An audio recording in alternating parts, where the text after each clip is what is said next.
ओम शांति। तो दीदी के पास मैं आ गई हूँ। वैसे दीदी ने तो बहुत ही अच्छी तरह से हमें समझाया एक एक चीज़।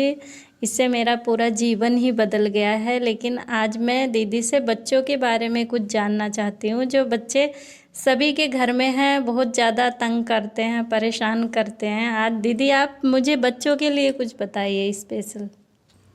ओम शांति।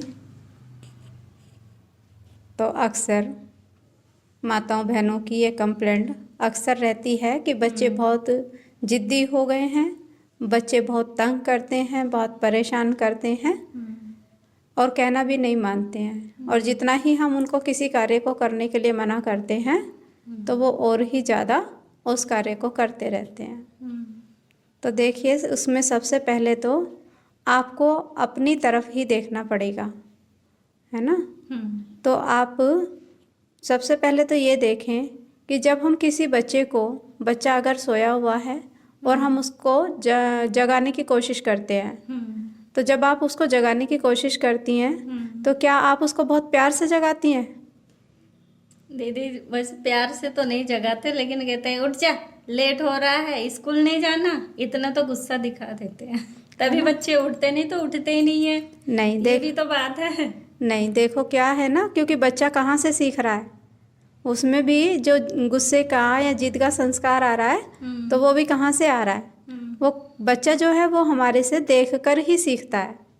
एक छोटे से बच्चे को कुछ पता नहीं होता है और एक जब छोटा सा बच्चा होता है और वो माँ बाप को देखता है और कई बार देखता है कि वो आपस में एक दो को ऐसे ऐसे मार रहे होते हैं, है ना। अभी तो वो बच्चा छोटा सा है, उसको पता नहीं है, लेकिन क्या है ना, उसकी चेतना में, उसकी आत्मा में वो रिकॉर्डिंग चल रही है। अभी वो जब थोड़ा सा बड़ा होता है तो अचानक वो आप उसको किसी कार्य के लिए मना करेंगे, कोई चीज़ देने से मना करेंगे, तो वो भी क्या करने लगता है, वो भी मारने लगता है। गुस्से में वो भी मारता है। तो वो संस्कार उसके अंदर कहाँ से आया? क्योंकि वो तो बहुत छोटा है, लेकिन वो उसने कहाँ से सीख लिया? जिस समय आप उसको सोच रहे थे तो अबोध बच्चा है, ये तो कुछ नहीं जानता, इसको तो कुछ भी समझ नहीं है, लेकिन उसकी आंखें उस चीज़ को, उस सीन को देख रही थी और उसका मन, उसकी बुद्धि, उसकी चेतना उसको एक्सेप्ट कर रही थी। और जब वो थोड़ा बड़ा हुआ, उसके ऑर्गन्स थोड़े बड़े होते हैं, तो उसने क्या किया, वो ही एक्टिविटी करनी शुरू कर दी।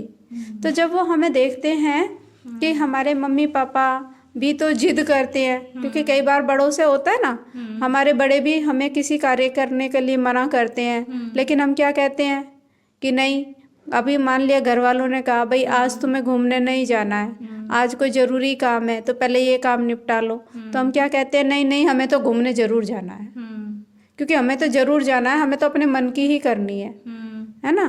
तो वो जो जिद का संस्कार कहाँ से आ रहा है? तो कहीं ना कहीं वो संस्कार हमारे अंदर से ही आ रहा है, हमें ही देखकर वो सीख रहे हैं। तो सबसे पहले मुझे अपने आप को ही थोड़ा सा मोल्ड करना पड़ेगा, अपने आप को थोड़ा सा बदलना पड़ेगा कि हम बच्चों के सामने कोई भी एक्टिविटी ऐसी ना करें जो वो उनका संस्कार बन जाए। हम क्या चाहते हैं, हम चाहे जो भी करें, हम चाहे दिन रात टीवी देखें, हम चाहे दिन रात मोबाइल देखें, हम चाहे जिद करें, हम चाहे गुस्सा करें, लेकिन हमारा बच्चा कैसा हो, अच्छा हो, हमारा बच्चा वो माने हमारा कहना, हमारा बच्चा हमारे सुनते ही नहीं है। हमारा बच्चा हमारे अनुसार चले। लेकिन हम ये भूल जाते हैं कि वो बच्चा वो सब कहाँ से सीख रहा है, वो सब हमसे ही सीख रहा है। तो कहीं ना कहीं हमें खुद को ही जानने की ज़रूरत है, खुद को खुद ही पढ़ने की ज़रूरत है। तो जब हम खुद में परिवर्तन करेंगे, क्योंकि जो हमारा दो माइंड है, एक कॉन्शियस माइंड है और एक अनकॉन्शियस माइंड है। तो जो हमारा कॉन्शियस माइंड है वो हमारा, जो हम जागृत अवस्था में होते हैं उस समय वो हमारी बात को लेता है और वो बात हमारी टेम्परेरी होती है, बहुत लंबे टाइम तक नहीं चलती है। लेकिन जो अनकॉन्शियस माइंड जिस बात को एक्सेप्ट कर लेता है तो वो बात हमारी पक्की हो जाती है, मजबूत हो जाती है और वो हमारा संस्कार बन जाता है। तो अगर हम चाहते हैं कि हमारे बच्चों के संस्कार बहुत अच्छे हों, बहुत सुंदर हों, उनका व्यवहार बहुत अच्छा हो, तो सबसे पहले मुझे अपनी नेचर को परिवर्तन करना पड़ेगा, चेंज करना पड़ेगा। उसके लिए आप सबसे पहले एक तो अक्सर करके बच्चों के लिए कंप्लेंट रहती है। हाँ, कौन सी कंप्लेंट रहती है? बच्चे बहुत जिद करते हैं, सुनते नहीं हैं, और बिना फ़ोन देखे तो बच्चे आजकल खाना ही नहीं खाते, इससे बहुत परेशान है तो दीदी। देखो, जिद का तो हमने अभी आपको बताया कि पहले आपको जिद करना छोड़ना पड़ेगा, क्योंकि हम भी अपने बड़ों से कहीं ना कहीं जिद करते हैं। वो मना करते हैं हमें किसी कार्य के लिए और हम उसी कार्य को करते हैं। तो हमें भी क्या करना पड़ेगा? अपने संस्कार को थोड़ा सा चेंज करना पड़ेगा। दूसरी बात रही मोबाइल की, तो आप अपने घर में मोबाइल नहीं देखते हैं? देखते हैं। तो कम यूज़ करते हैं कि ज़्यादा यूज़ करते हैं? जब भी टाइम मिलता है तो फ़ोन ही लेके बैठ जाते हैं। हाँ, तो फ़ोन लेके बैठ जाते हैं ना। तो ऐसे हम देखते हैं कि बच्चा पूरे टाइम देखता है कि मम्मी भी क्या करती है, मम्मी तो मोबाइल देख रही है ना। तो उसको भी क्या लगता है कि जब मम्मी देखती है तो मुझे भी क्या चाहिए, मुझे भी मोबाइल चाहिए। हाँ, तो यहाँ तक कि वो खाना खाते समय भी उसको मोबाइल चाहिए, या आप उसको खाना खिलाना चाहते हैं तो वो कहेगा पहले मुझे मोबाइल दीजिए तब मैं खाना खाऊंगा। ऐसा ही है ना। तो उसके लिए आपको मोबाइल पे भी कंट्रोल करना पड़ेगा। तो मोबाइल तो हम देखना है, क्योंकि जो ज़रूरी बातें हैं, जो ज़रूरी चीज़ें हैं, उसके लिए हम भले ही यूज़ करें, लेकिन हमें जास्ती मोबाइल को यूज़ नहीं करना है। नहीं तो हमारे बच्चे कभी भी मोबाइल को छोड़ नहीं सकते हैं, क्योंकि वो हमसे ही सीख रहे हैं। है ना। तो ऐसे कोई भी कार्य हमें नहीं करना है जो हम नहीं चाहते हैं कि हमारा बच्चा ना करे, गुस्सा ना करे। तो पहले मुझे अपना गुस्सा छोड़ना पड़ेगा। जब हम अपने आप को सुधारेंगे तब ही हम दूसरे को सुधार सकते हैं। देखो, हम देखते आए हैं कि हमारे पेरेंट्स रहे, हमारे माता पिता रहे, एक छोटा सा बच्चा होता है, घर में माँ बाप पूजा करते हैं, तो बच्चा भी क्या करता है, बच्चा भी हाथ जोड़ के उनके पास खड़ा हो जाता है ना। तो वो संस्कार कहाँ से आ रहा है उसके अंदर? क्योंकि माँ या माता या पिता रोज बैठ रहे हैं हाथ जोड़ के, अभी उसे समझ कुछ नहीं आ रहा, उसे प्रेयर का नहीं पता, उसे भगवान का नहीं पता, उससे क्या मिलना है उसे ये भी नहीं पता, लेकिन फिर भी बैठ रहा है। क्यों? क्योंकि वो देखकर सीखता है ना। तो ऐसे अगर हम बच्चों को बदलना चाहते हैं तो हमें खुद को बदलना पड़ेगा।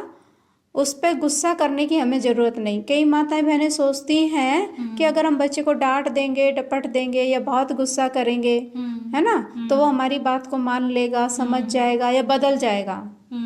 देखो, वो थोड़ी बहुत देर के लिए डर से या प्रेशर से आपकी बात को भले स्वीकार कर ले, लेकिन वो सदा के लिए उसका संस्कार कभी भी नहीं बन सकता है।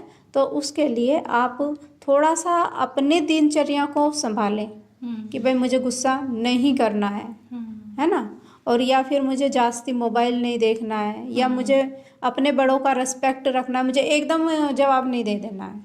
आज हम क्या देखते हैं ना, बच्चे इतने एडवांस हो गए हैं कि वो मुंह से बात निकलते ही उसका आंसर दे देते हैं। क्यों? क्योंकि वो जैसा देख रहे हैं वैसा ही सीख रहे हैं।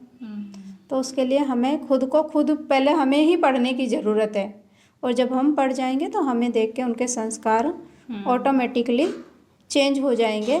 और साथ साथ आप खुद भी प्रैक्टिस करें और अपने बच्चों को भी कराएं कि जब आप सोने के लिए जाएं, अगर मान लिया जाए आपके अंदर बहुत क्रोध का संस्कार है या किसी बच्चे के अंदर भी बहुत क्रोध का संस्कार है, तो सबसे पहले आपको ये संकल्प करना जरूरी है, जब हम नींद के लिए जाते हैं, भगवान का धन्यवाद पूरे दिन का करते हैं, तो साथ साथ हम ये भी पक्का करें कि मैं शांत स्वरूप आत्मा हूँ, शांति तो मेरा जन्मसिद्ध अधिकार है। और ये जो बच्चा है ये भी शांत स्वरूप है, क्योंकि ये भी परमात्मा का बच्चा है। इसका स्वभाव संस्कार बहुत अच्छा है, इसकी नेचर बहुत अच्छी है, इसका व्यवहार बहुत अच्छा है, ये मेरा कहना मानता है ना। तो जब जो हमारा जो अवचेतन मन होता है तो वो उस समय जागृत अवस्था में होता है, और उस समय उसके माइंड में हम जो भी डालते हैं तो वो पक्का उसको हो जाता है। तो ऐसे धीरे धीरे जब आप इस चीज़ को 10 दिन, 20 दिन, 30 दिन लगातार करते रहेंगे तो इसका परिवर्तन आपको देखने के लिए शुरू हो जाएगा, आपको मिलना शुरू हो जाएगा, और आप खुद देखेंगे कि कैसे बच्चे के अंदर परिवर्तन आ रहा है। लेकिन उसके लिए आपको ये अभ्यास ऐसा नहीं है कि हमें 1-2 दिन करना है, हमें कंटिन्यू ये करना है। ये शांति के लिए हो गया। बच्चे में गुस्सा है तो मुझे क्या पक्का करना है? शांत स्वरूप हूँ मैं, शांत स्वरूप आत्मा हूँ मैं, शांत स्वरूप आत्मा हूँ। साथ में बच्चे के लिए भी यही पॉजिटिव एनर्जी दें, ये शांत स्वरूप है, इसका स्वभाव बहुत अच्छा है, इसका संस्कार बहुत अच्छा है, ये मेरा कहना मानता है। और जैसे किसी के अंदर जिद का संस्कार है तो जिद नहीं है ना, ऐसा नहीं ये बहुत जिद्दी है, नहीं नहीं, ये तो बिल्कुल सरल है, ये हमारा बहुत कहना मानता है, बहुत लाडला है ये, ऐसे। तो जब हम उसको पॉजिटिव एनर्जी देंगे तो उसका अनकॉन्शियस माइंड उसको स्वीकार कर लेगा और धीरे धीरे वो उसका स्वभाव में, उसके संस्कार में वो बातें आनी शुरू हो जाएंगी और आप देखेंगे कि उसका परिवर्तन सहज हो जाएगा। कितने दिन करना दीदी? कम से कम 21 दिन आप करेंगे तो 21 दिन का रिजल्ट आपको कुछ % देखने में शुरू हो जाएगा।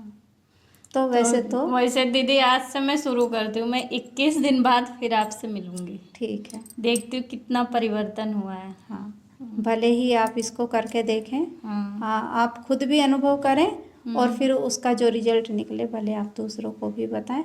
बाकी इसका रिजल्ट 100% निकलना है, क्योंकि ऐसे बहुत केसेस आते हैं और उसमें बहुत सारे सुधार हो जाते हैं। ओम शांति। दीदी आपका धन्यवाद, आपने इतनी अच्छी जानकारी दी जो हमें पता नहीं था। बस हम सोचते थे गुस्सा और नफ़रत और मार से बच्चे समझेंगे, लेकिन आपने तो इतना अच्छा समझा दिया और बता दिया। अब मैं अपने बच्चों पे ज़रूर ट्राई करूँगी इसे, और जो भी इसका रिजल्ट आएगा मैं आप सबके साथ ज़रूर शेयर करूँगी। आप हमसे जुड़े रहिए, हमारे चैनल से बने रहिए। ओम शांति।